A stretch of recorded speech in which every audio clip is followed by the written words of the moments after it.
him finally, he's going to put up insane numbers.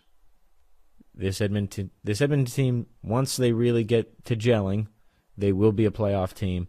They will make a run, and they will be playing the Florida Panthers in the Stanley Cup. This adds to the value of what this could do for the NHL. It's tough being this good sometimes. No, I didn't think that was going to happen. Rematches usually never happen. Hasn't happened in the last, 13 years? 14? No, it's 2008, 2009. Penguins, Red Wings. Anyway, a while ago. No, I didn't think it was actually going to happen. I thought it was just going to be cool. But the fact that, we've done a million, preseason predictions for across so many different sports, I've never got one right. So that was pretty cool to be able to guess that, especially on the first episode of the show, kind of as we're winding down towards the end of this season. Thought that was pretty cool. What's also been super cool is my camera's working again. Sorry for the delay. Last week, started recording, camera went out on me. Spent a whole week trying to kind of figure out what was going on. We're back and we're ready to go. A lot has happened since then. We got a crazy series that we are about to witness. Edmonton is not playing around this time. As we've seen, neither is Florida. Florida still ain't playing around. They're still fantastic. But we're really seeing this Edmonton team lock in. They don't want that feeling that they had last year. We got a great episode here for you. Another interesting thing that I predicted. Obviously, the format that I'm looking at, I made a week ago. That's when I was supposed to do the last episode of this podcast. My player spotlights. Finals edition. We got 2 players. Both of them scored 2 goals in game 1. Sam Bennett and Leon Draisaitl. Maybe I predicted that too. I don't know. But we're going to go through them, their importance, how important they've been throughout the entire season, how important they've been throughout this playoffs especially. We'll dive into this matchup as a whole. We'll talk about game 1. We'll talk about key players, stats throughout. And then we got 2 pieces of hockey history that I'm excited to talk about. Coming up next.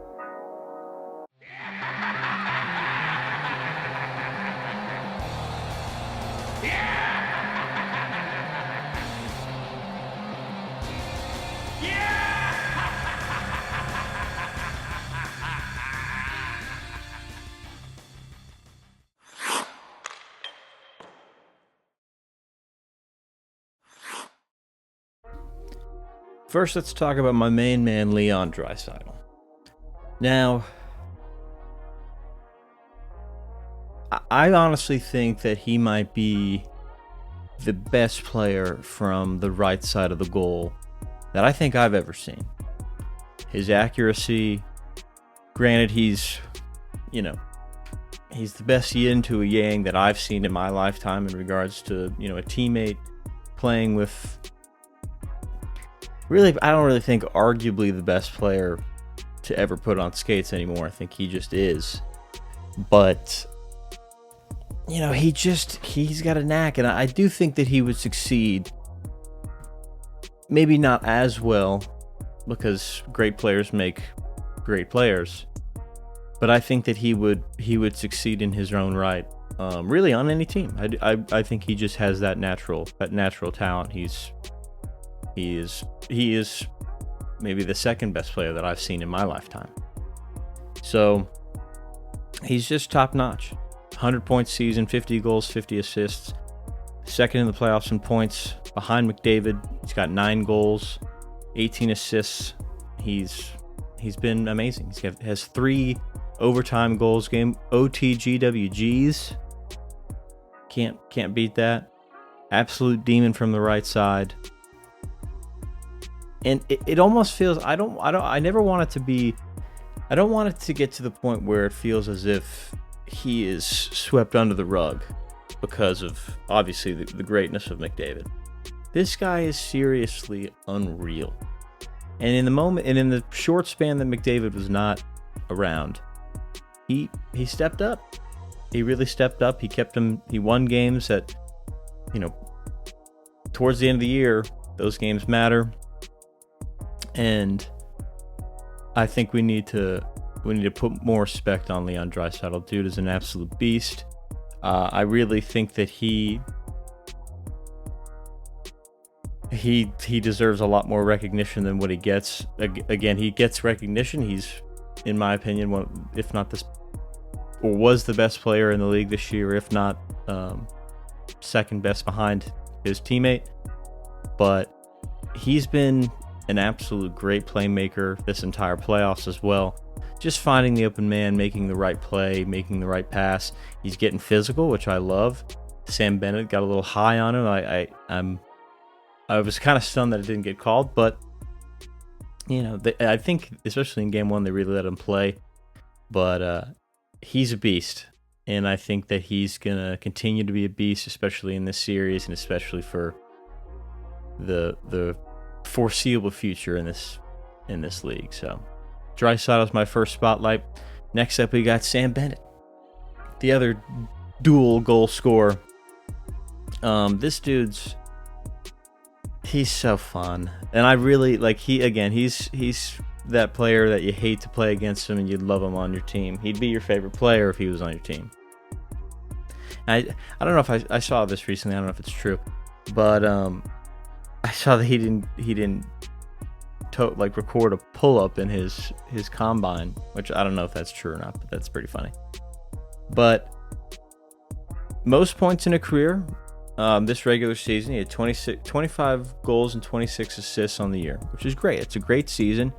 But what this guy does great at is what every player has to do when it comes Stanley Cup playoff time. This is where you are regular season, and this is where you are in the playoffs. That is him. That's what he does.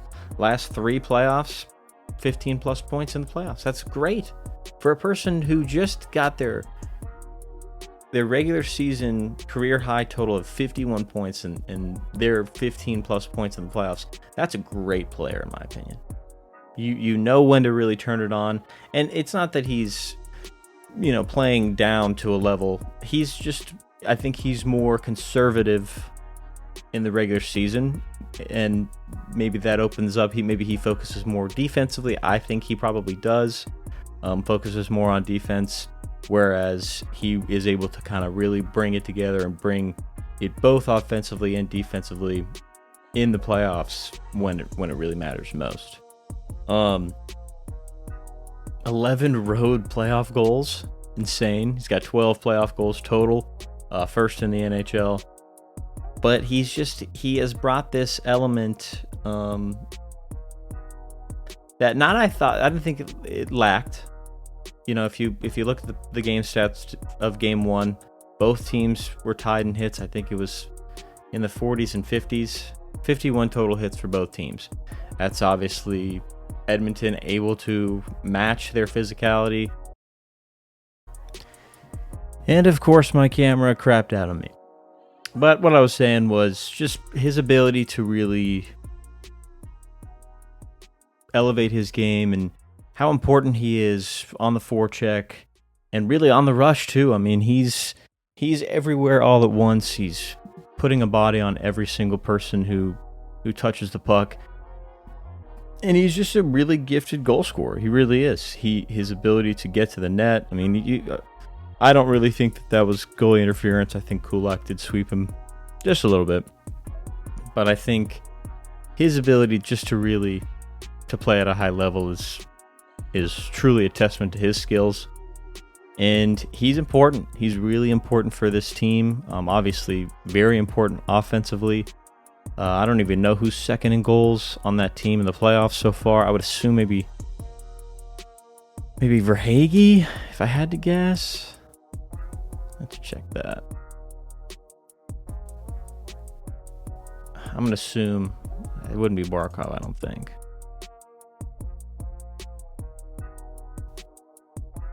No, yeah, it's Barkov. Yeah, Barkov and Carter Verhaeghe. Yeah, I mean, next closest person is Barkov and Verhaeghe with 6 goals. He's got double the next person. He's been humongous for this team offensively. And it shows. He's just able to make the right play at the right time and put this team in the position to win. And that's why he is my Panthers player spotlight. Other than me, guessing it correctly so far in advance, this series is going to be spectacular. Do a little game 1 overview. This was as good of a game 1 of a Stanley Cup Final as we are going to watch. Panthers are, I think, 31-0 going into the game, leading after the first and second period. Now it's 31-1. 46 shots to 32 shots. Both teams with 51 hits. Panthers led the face-off margin 44-34. Pretty soft on the penalties so far. They really did let them play. Wes McCauley and all them, they really did let them play. And it just was an absolute battle. Blocking shots, both teams had 19 and 21. Not a lot of takeaways, not a lot of giveaways. And there was just a lot of aspects to that game that were important. Obviously, Sam Bennett. Obviously, getting pucks to the net and, putting Skinner in the position to have to make a bunch of plays. And after the first period, that dude absolutely locked it down. I think Florida could have scored about maybe 3 or 4 more goals where he had to make excellent point-blank saves and kept him in the game. He played really, really, really well. And you didn't see that at the beginning of last year's series. He played really, really bad, obviously going down 3-0. So that is a huge difference, and a contrast to last year is his play level has increased. I don't know what this dude is taking. I don't know what someone said to him. I don't know what it was after he came back after Pickard got injured. But he is playing the way that we really truly believe that he could play, and he's doing it in the most important moment of his career. Because not a lot of people get a second chance at a cup, especially not a year later. Here he is, and he's playing and putting them and keeping them.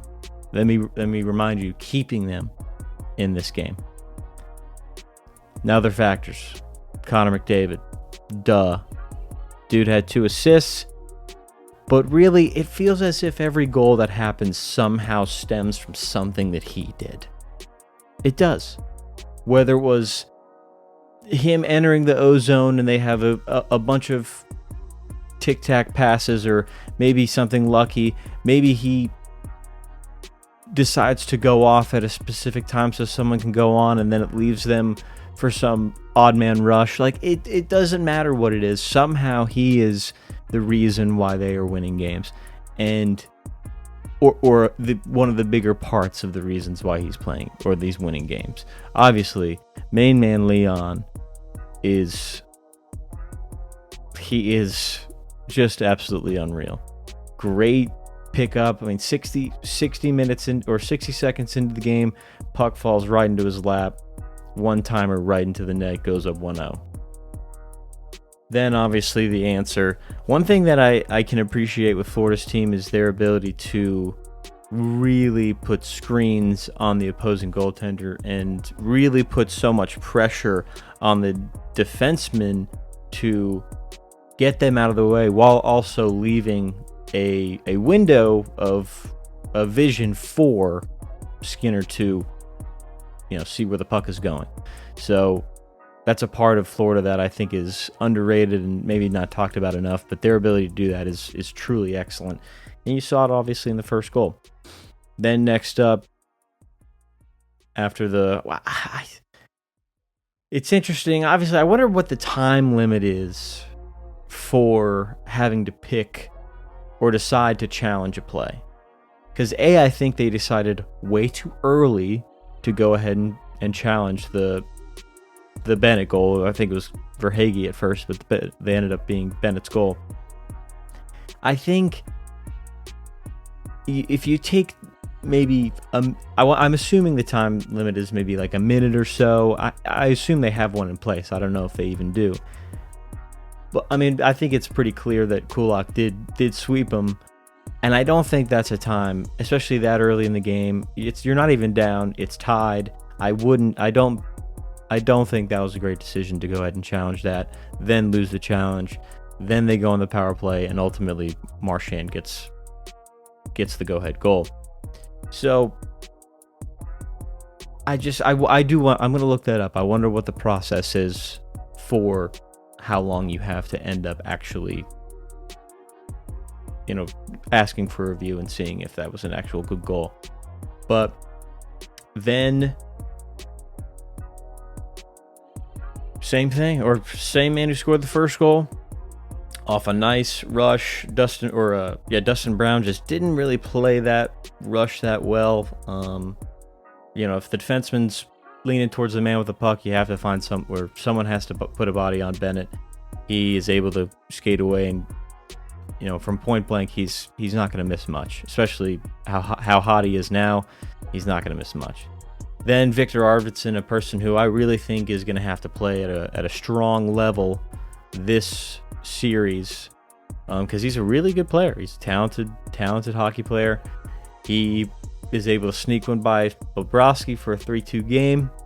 And then that final period was absolutely ballistically nuts. Chances on both sides, pucks barely skating by the net. It was so enjoyable to watch, especially at Rogers Place. That crowd is amazing. That crowd is electric. I think McDavid had so many different chances to score and tie the game.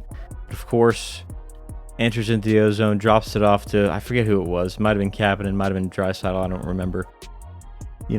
Does his normal roll around the back of the goal right before he does, sends it up front, somehow gets onto Mattias Ekholm. He powers that sucker home, ties it up 3-3.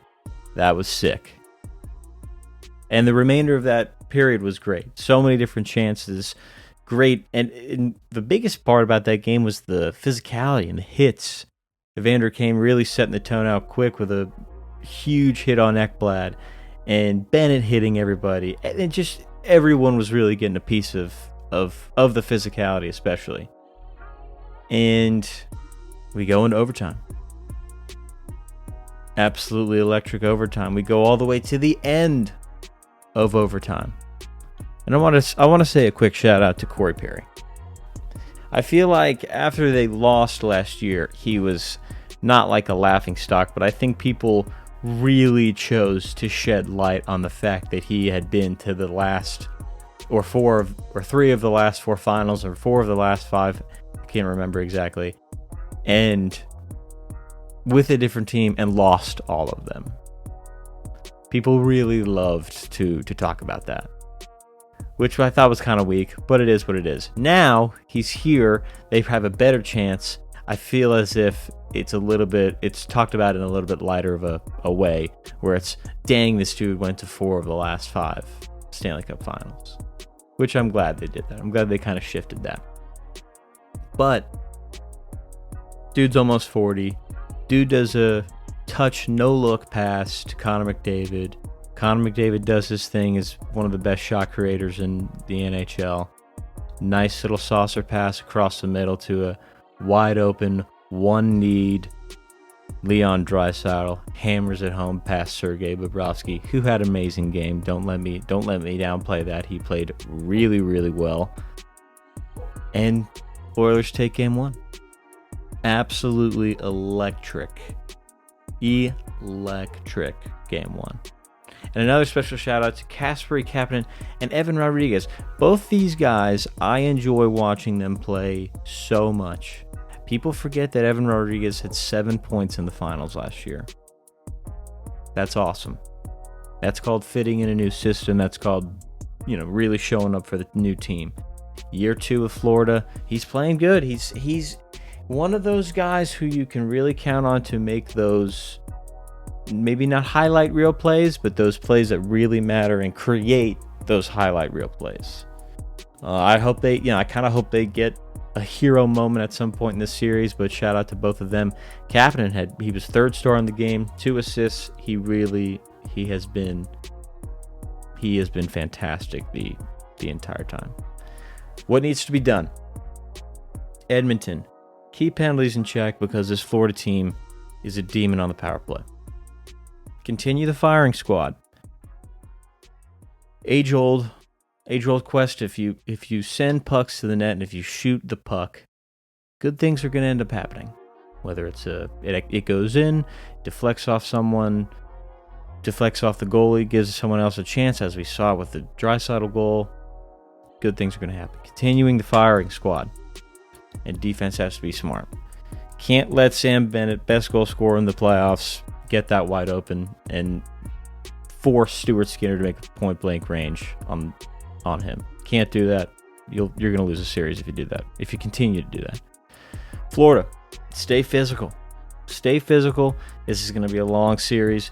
I think if you beat them, that will play a role come probably game 2, but definitely game 3, game 4, game 5, game 6, game 7 if necessary. Stay physical, play the way that you play, and it will do dividends for you. Continue to win faceoffs in the O-zone. That was humongous for them. That's how they got off to a great start in the first 2 periods. That's how they got their 3-1 lead. Obviously died down towards the end as McDavid, Draisaitl, they really kind of locked in, and really that whole Edmonton offense, they were able to keep the puck in the O-zone and really dominated time on ice.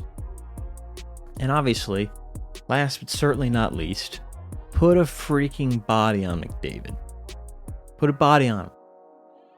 Evan Rodriguez did it a few times, and I was like, okay, finally. Someone is doing what they should have done for I don't know how long. Put a body on him. Good things are going to happen. Don't let him skate right by you. Don't poke check him to death. He will go right by you. Put a body on him. It's not going to work every time, but it's better than just poke checking him to death. Now, after game 1,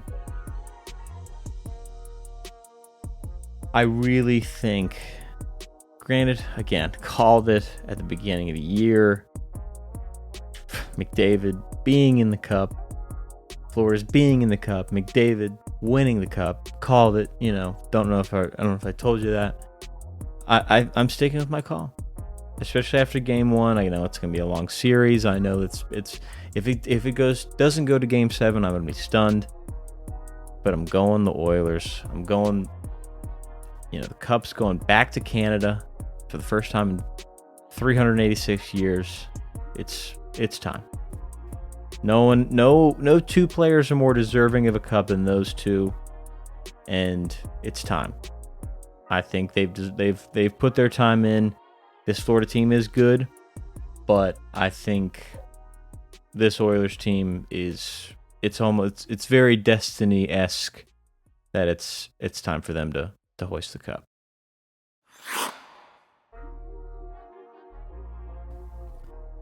Off to today in hockey history.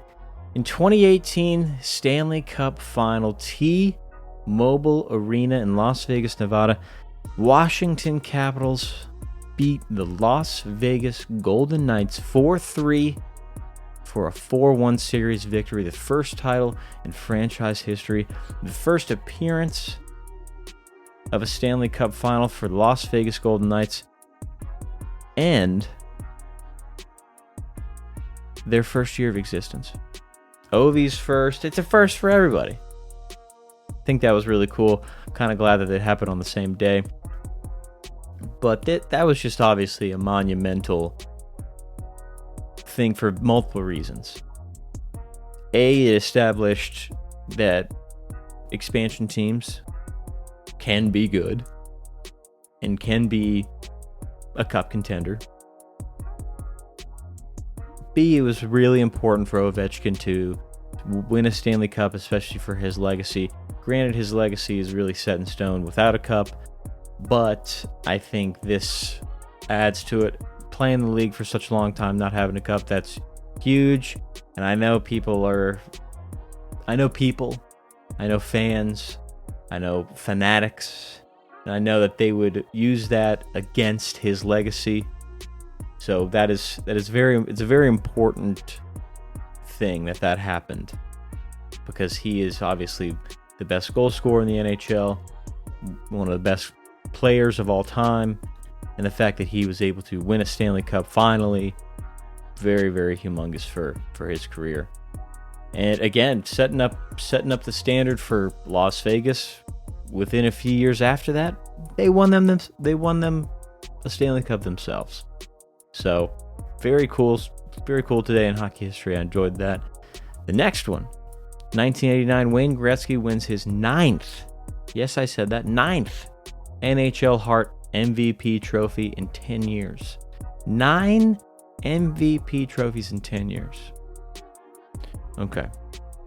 So I'm going to go ahead and do my normal average spiel of why that just adds to his greatness, adds to him being the best sports-specific athlete of all time, adds to his legacy, adds to just his pure dominance. Okay? So, named MVP more times than any player in the history of the other North American major professional sports, MLB, NBA, and NFL. 8 consecutive times he won it. Barry Bonds is second. Okay? Won the MVP award 7 times in the National League of Major League Baseball, but there's also the American League MVP. So, how many times, I could ask my brother this, how many times was Barry winning MVP over the American League? I don't know. I really don't know. Then we have Kareem Abdul-Jabbar, who won the NBA MVP award 6 times. MJ winning it 5 times. Peyton Manning for NFL winning it 5 times. I just... 9 NHL MVPs. It's really enough said, you know what I mean? It's not, there is no comparison. There truly is no comparison. He is the best sports-specific athlete of all time, and that is today in hockey history. That's going to be it for us today. Make sure to watch this series. You're going to enjoy it. It's going to be high octane. A lot of goal scoring, a lot of hits, a lot of physicality. Sorry about the camera going out, but that's okay. We're going to figure out an alternative in the next few weeks. Obviously, not too much hockey going off left, but remember to go watch it. Thank you guys for listening. We'll catch you guys next week.